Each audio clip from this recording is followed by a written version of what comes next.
নেশাগ্রস্ত ভবঘুরের হামলায় নিহত পথচারী, জনরোষে আহত অভিযুক্ত। সাবরুম মহকুমার কলাছড়া এলাকায় নেশাগ্রস্ত মানসিক অবসাদে ভুগা এক ভবঘুরের হামলায় প্রাণ হারালেন এক সাধারণ পথচারী। প্রত্যক্ষদর্শীদের বর্ণনা অনুযায়ী রবিবার দুপুরে ওই যুবক হঠাৎই উন্মত্ত হয়ে ওঠে এবং লোহার রড হাতে নিয়ে পথচারীদের ধাওয়া করতে থাকে। স্থানীয় বাসিন্দারা পরিস্থিতি নিয়ন্ত্রণের চেষ্টা করলে তাদের মধ্যে থেকে একজনকে সে প্রচন্ড আঘাত করে। ঘটনাস্থলে মৃত্যু বরণ করে সে দেশপ্রিয় ভট্টাচার্য, বয়স 40 বছর। এই মর্মান্তিক ঘটনার পর এলাকাবাসীর মধ্যে তীব্র ক্ষোভ ছড়িয়ে পড়ে। উত্তেজিত জনতা অভিযুক্ত যুবককে আটক করে শেষে খবরে জানা গেছে আশঙ্কাজনক অবস্থায় সেও আছে। এই ঘটনায় এলাকার চাঞ্চল্যের সৃষ্টি হয়েছে। স্থানীয় প্রশাসন পরিস্থিতি নিয়ন্ত্রণে আনার চেষ্টা করেছে। পুলিশের পক্ষ থেকে জানানো হয়েছে ঘটনার তদন্ত চলছে এবং দোষীদের বিরুদ্ধে প্রয়োজনীয় ব্যবস্থা নেওয়া হবে।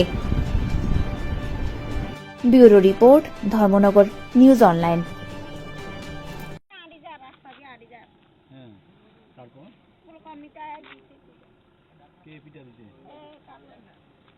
ভালো নাম কি ওনার? তার নামটা কি? তাদের নাম মানে কালু তো ডাক নাম, এমনিতে নাম কি জানেন তার নাম?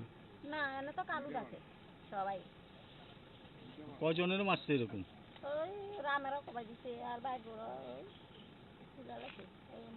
হাসপাতাল নিয়ে গরিয়ার খাইলা গড়ছি। আজকে সকাল 11:50 মনুবাজার থানাতে একটা ইনফরমেশন যায় যে একটা মেন্টালি ইল পারসন নাম আশিক দেবনাথ, সে একটা লোকের নাকি তার শাবল দিয়ে মারছে এবং অনেকে বলছে যে লোকটা মনে ডেথ হয়ে গেছে, তার কাছে কেউ যাইতে পারে না। তো বাই দিস টাইম খবর পাওয়ার সঙ্গে সঙ্গে মনুবাজার থানা থেকে বড়বাবু এবং পুলিশ রওনা হয়েছে। তো ঘটনাস্থলে আসার আগেই ওই ছেলেটা মানে এখান থেকে দৌড়িয়া পালাইছে বা পুলিশও পিছনে পিছনে গেছে, খুব স্পিডে দৌড়িয়ে গেছে, কয়েকবার যাইতে পড়তো। তারপরে পাবলিক পিছনে পিছনে গেছে, বাজারে গিয়া সেটা দেখা গেছে সে ইনজুরির অবস্থায় বেড়ে রয়েছে। তো ওইখানে কতক্ষণ পুলিশজন গেল, দেখা গেল যে সে তারও ওইখানে মৃত্যু হয়েছে, ডেথ হয়ে গেছে। তো এখন দুইটা ঘটনা সাবসিকুয়েন্ট ঘটনা, তো দুটোটা ঘটনা নিয়ে আমরা মামলা নিচ্ছি, তদন্ত করে বের হবো কী হয়েছে। তদন্ত করার পরে আমরা বুঝতে পারবো। এখন তো তদন্ত চলছে ঘটনা দুইটা। তো দুজনে কি মৃত এখন? হ্যাঁ, দুজনের মৃত এবং দুজনেরই আমরা ডেড বডি হসপিটালে শিফট করেছি। ফরেন্সিক টিমকে বলেছি আসছে। তারপরে আজকে চেষ্টা করা হচ্ছে আজকে পিএম করার জন্য। এক্সিকিউটিভ ম্যাজিস্ট্রেটকেও আমরা বলেছি, এখানে এসপি সাহেবও ভিজিট করেছেন, সিনিয়র অফিসাররা ভিজিট করেছেন।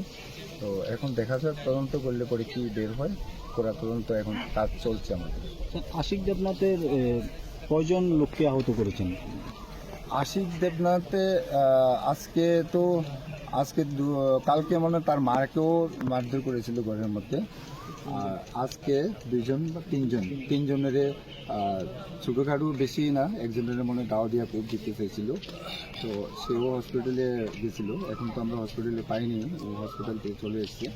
তো তিনজনকে ইনজুরি করেছে শুনেছি। Thank you.